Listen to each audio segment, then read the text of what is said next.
Okay, so we have this question here. And if you recall, well, in this case, we're mixing 48% and 60%, and we're hoping to come up with 52%.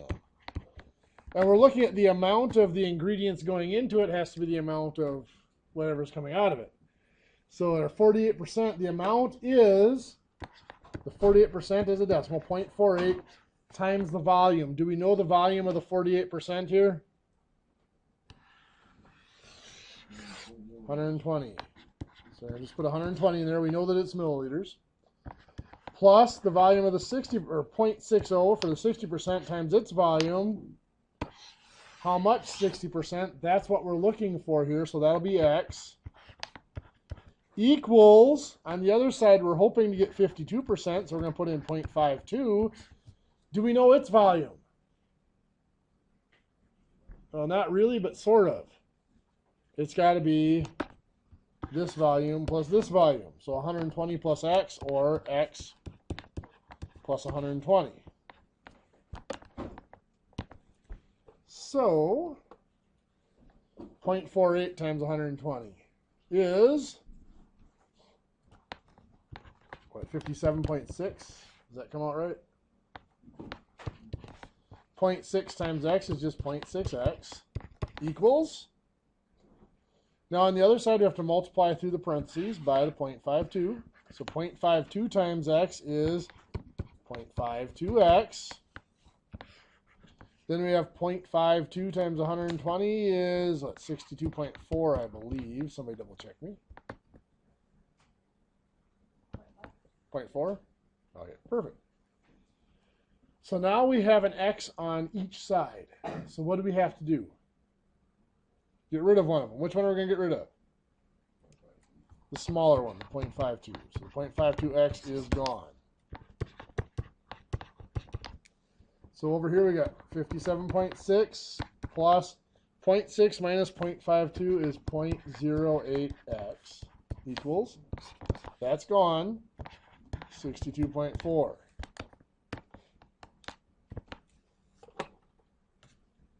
Now what do we have to do?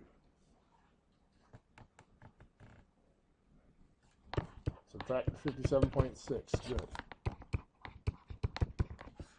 So 0.08X equals, what, 4.8?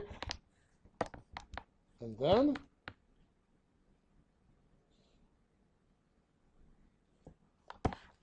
divide by 0.08.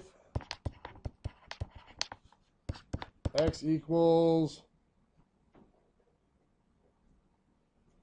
60.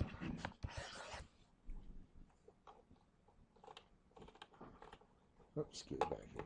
So X was the amount of the 60%. So we need 60 milliliters of 60% solution. Those look familiar? Kind of. Not really. Don't care anymore. Okay, well, let's try a little bit different arrangement of that. Let's say that we have 19% solution and 35% solution. We need, oh, what am I going to put in here? 240 milliliters of 31% solution. So how much of each do we want to combine? So we're mixing 19% with 35% in hopes of arriving at 31%. But in this case, the volume that we know is 240 milliliters of the 31%. So we know that's going to be 0.31 times 240. On the other side over here, we got 0.19 times its volume and 0.35 times its volume. But we don't know what either one of those is. I can't have two variables. So I have to just let one of those volumes be my variable. So I'm going to let the amount of the 35% be x. How can I write this one? If we look back at this previous example here, this plus this equaled this, right? Same has to happen down here. Or I could have worked backwards. This minus this equals that. And that's what we have to do down here. This minus this has to equal that. So this one has to be 240 minus x. So 0.19 times 240 is what, 45.6? 0.19 times negative x is a negative 0.19x. 0.35 times x is a positive 0.35x equals 0.31 times 240 is 74.4, I believe. Okay. Now here, solving this equation is a little bit different. Do I have to get rid of one of the x's? No, they're not on opposite sides. They're on the same side now. So I can just combine them. So the 45.6 isn't going to change. But I have a negative 0.19x and a positive 0.35, which is a positive 0.16x. Then what?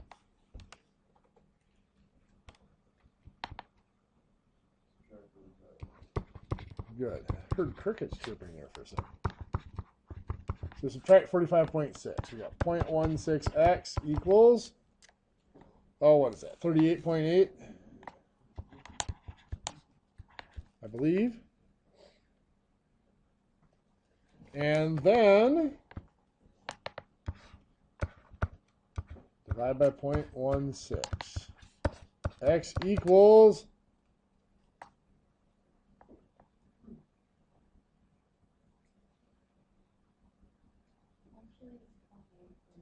28.8? Okay. Yeah, that does make more sense. Thanks. 28.8 divided by 0.16 is, what, 43? No, it's not 43.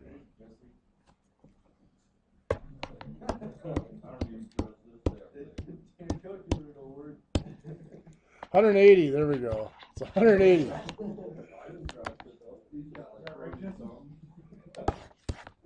So now, one of those days, Jesse? So x is 180, so I have to come up back here. X was the amount of the 35% solution, so I need 180 milliliters of 35%. But I still need the 19%, which was 240 minus x. So 240 minus 180 is 60 milliliters of the 19% solution. Now, just so you guys know, on a test or quiz, perhaps on a unit test like tomorrow, I wouldn't ask you a question like this. It would be one like the first one, where I give you the amount of one of the ingredients and I ask you to find the other amount. So that's a little bit simpler that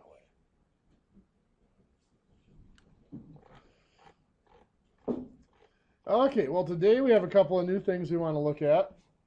First is, we've been using a lot of formulas, and we want to look at some. For example, one formula that we have is the amount of force required to accelerate something. For those of you guys in automotive, so here you're looking at the amount of force at the wheel to accelerate a car.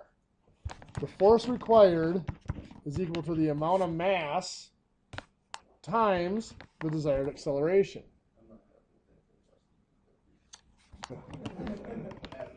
So let's say you're looking at average car is somewhere around 12 to 1,400 kilograms. So let's say you have a mass of, let's go 1,200 kilograms. If you do the conversion on that, that's actually fairly light. That's only about 2,700 pounds.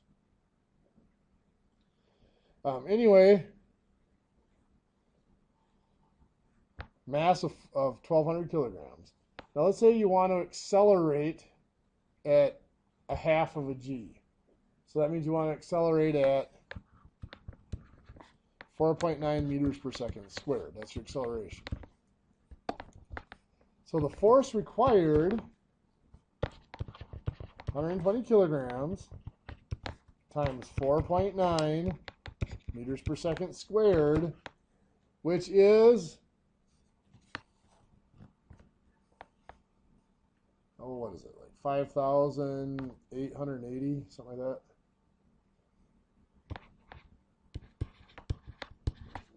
That's in newtons. That's a unit of force. Now we are calculating force here. If you want to convert that back into kilograms, you would divide by 9.8. That's about 600 kilograms of what we, mass, but I mean, we're looking at for force. 600 kilograms divided by 2.2 if you want to convert that into pounds. We're going to do this out.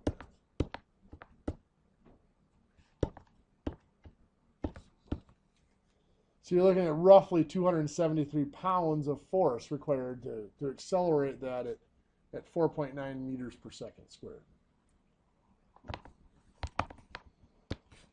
In the standard system, that formula doesn't work real well because we're not used to using mass. We're used to using weight. Let's take a standard 3,500 pound car. We cannot put 3,500 in there. We would have to convert this into mass. In the standard system, we use slugs for mass. To get from a pound to a slug, you divide by 32. So 3,500 divided by 32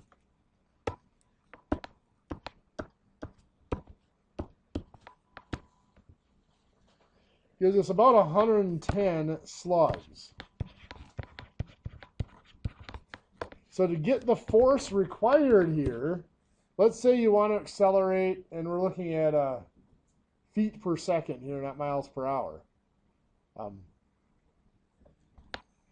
Let's say you want to accelerate at the rate of 20 feet per second squared. So that means every second you are moving 20 feet per second faster. Now remember, 90 feet per second is about 63 miles per hour. So that would get you in 4.5 seconds, would get you up to about 63. Well, actually a little less than that. So anyway, we're going to do 110 slugs times our 20 feet per second squared, which is going to give us 2,200 pounds. So it's taking over a ton of force at the wheel, between the wheel and the ground, to accelerate you at 20 feet per second squared. Well, we want to look at this from a different angle. What if I want to know what acceleration I can get with a certain force? I mean, you can't necessarily say you want a certain acceleration and create it, but you can measure the force that a car can produce at the wheel. So let's say you measure the force as 1,800 pounds. And the car has a mass of, what do we want to put in there? 120 slugs. And you want to know what acceleration that's capable of. Well, we can plug them into our formula. We can plug in the 1,800 pounds here and the 120 here. And we can divide that out. Of course, dividing by 120, I believe that's going to just give us 15 here. Our acceleration is going to be 15 feet per second squared. But if I'm going to do this calculation over and over again, I want to adjust that formula. Rather than sticking the numbers in for F and M and having to divide it all the time, I can work with that formula as letters. If I want to solve this for the acceleration for A, I can treat it just like there are numbers in it. Just like I did right here. What did I do to solve for A? divided by 120. Well, over here, the 120 was the mass. Over here, I don't know the mass, but I can still divide by the mass. The mass is gone over here. I divided it out, so I just have acceleration. What's F divided by m? Well, it is simply F divided by m. We talked about this before. We can turn division into a fraction. So F divided by m is just F over m. So the acceleration is equal to the force divided by the mass. And now we can take that force at the wheel divided by the mass of the car and calculate the potential acceleration of the car without having to solve equations. We just plug them in and do the division. There are a lot of times where it is desirable to solve like that. For example, we might have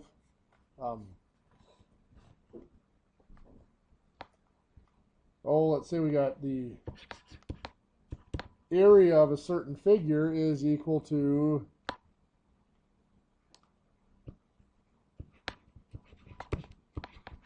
HB over 2 plus H capital B over 2. And we want to know for certain measurements, what does capital B have to be? So I can solve this for capital B by getting rid of everything else. I'm going to show you one little trick to rewriting this that makes that easier. Instead of H capital B over 2, this is going to be H over 2 times capital B. So to solve this, I can treat this as just one object. It's been added to my capital B, so I'm going to subtract H little b over 2 from both sides. What is A divided by H little b over 2? Or, sorry, A minus HB over 2? It's just A minus HB over 2.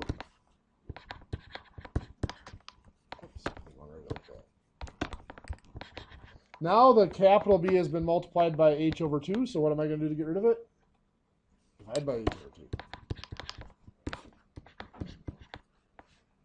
It's gone here. On the left side, all I have is just how it looks right there. Capital B is this whole mess. Now, I would never make you do something quite that ugly, but you would run into something like this. We might have AX plus B equals C, and I ask you to solve that for X. What would I have to do to solve that equation? Well, X has been multiplied by A, and then B has been added to it. To take it apart, I would subtract B. So AX, what's C minus B? C minus B. And then we have to divide by A. So the A is gone. X is equal, that's just C minus B over A. If we had actual numbers in there, let's do this. Let's say this is 3x plus 5 equals 26. If I were going to solve this, I would subtract the 5, right? 3x equals 21, and then divide by 3. X equals 7. Well, what this gives me is just a formula for finding that answer. What's A in this equation? Well, 3 is multiplying the x.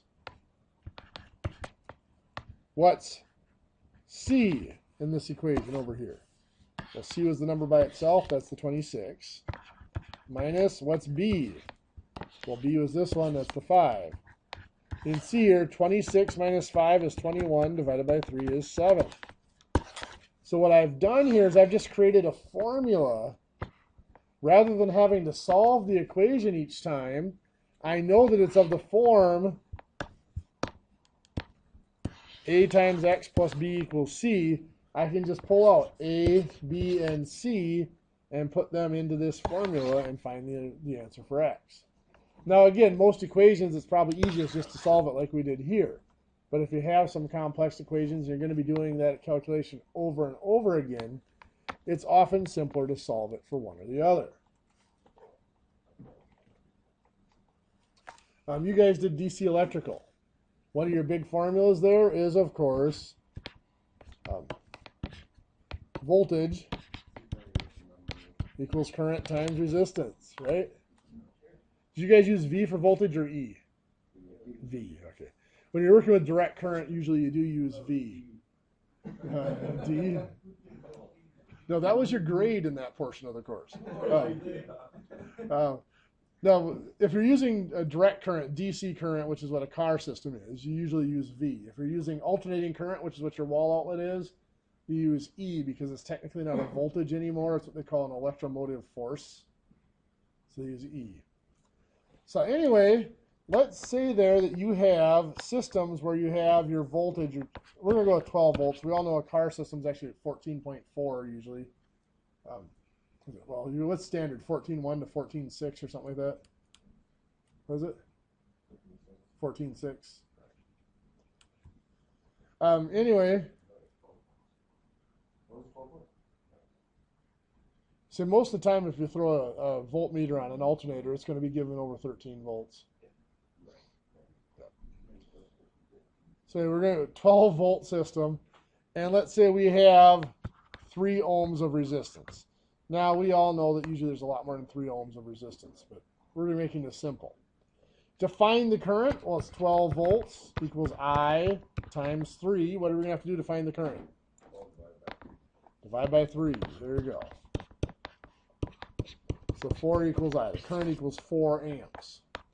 Now, if we're going to be doing this a lot where we're trying different resistances, it would make sense to redo this equation. Instead of having V equals IR, it would be nice if this was solved for I so that we could just plug in the numbers and divide or whatever rather than having to solve an equation each time. So if I want to solve this for I, what's keeping I from being by itself over here? The R, and the R is attached to it by multiplication, so we're going to divide by R. So that cancels out the R there. Dividing by R on the other side, V divided by R is just V over R. So the amount of current is equal to the voltage divided by the resistance. Now you guys probably went through different variations of Ohm's law, so you probably had all the different forms of it written out. V equals IR, I equals V over R, R equals V over I, all that stuff. Did you guys get into the power law? The amount of power produced in a circuit?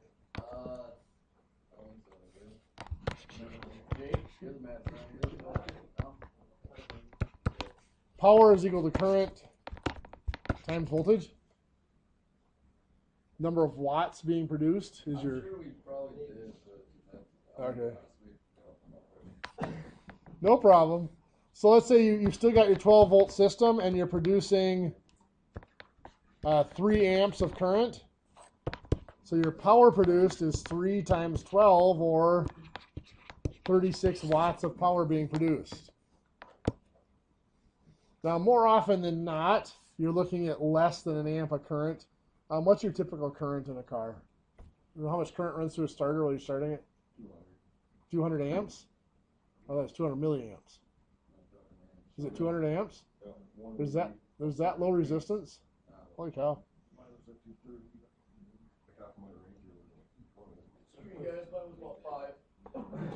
My starter's got more amperage than your starter. yeah, mine's got more amps than yours does. I go from starter I burn out my face.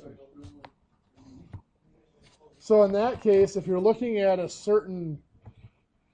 Wow, that's really low resistance. Holy cow. So you've got 200 amps on your 12 volt system. That's producing 2,400 watts of power.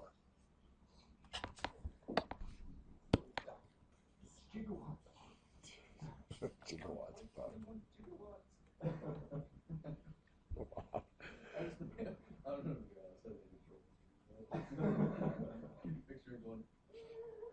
It was just like a month ago was the actual date in that movie too, wasn't it? Yeah, October 21st. Is that what it was? I think so. I still haven't. Flying cars are not one of them. Yeah, I want my flying car, dang it. Yeah, that doesn't really count.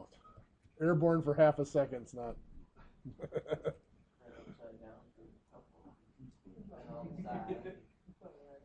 It was airborne a couple different times, is what you're saying?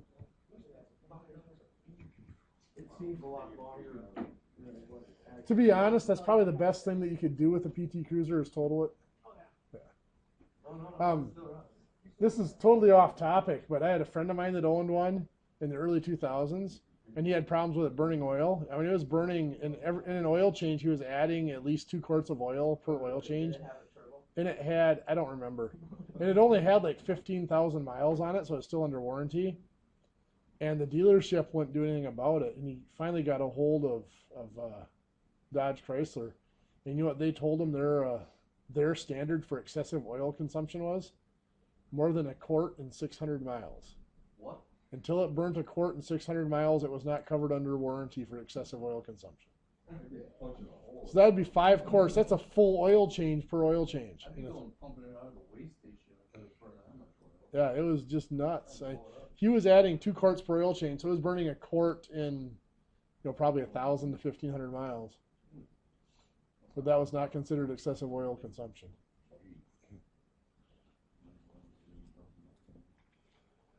Okay, well, I think you guys get the point of this.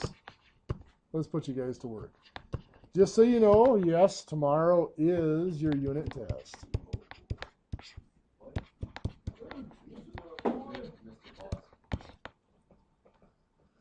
Page 267 in your book, exercise 6.7, 1 through 19, the odds. And on page 270, exercise 6.8, 1 through 25, the odds. Are you serious?